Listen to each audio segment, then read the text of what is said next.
Magandang araw mga kalikot. So ngayon, gagawin natin magpapalit tayo ng battery ng Click 125 game changer. So ang concern ni sir dito is yung pag umaga daw, sa tuwing i-on niya yung ignition niya, pumupula yung indicator ng battery.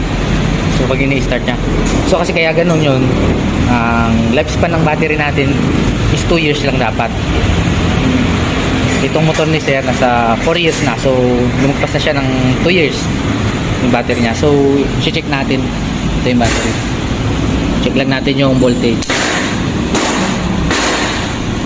set natin sa voltage.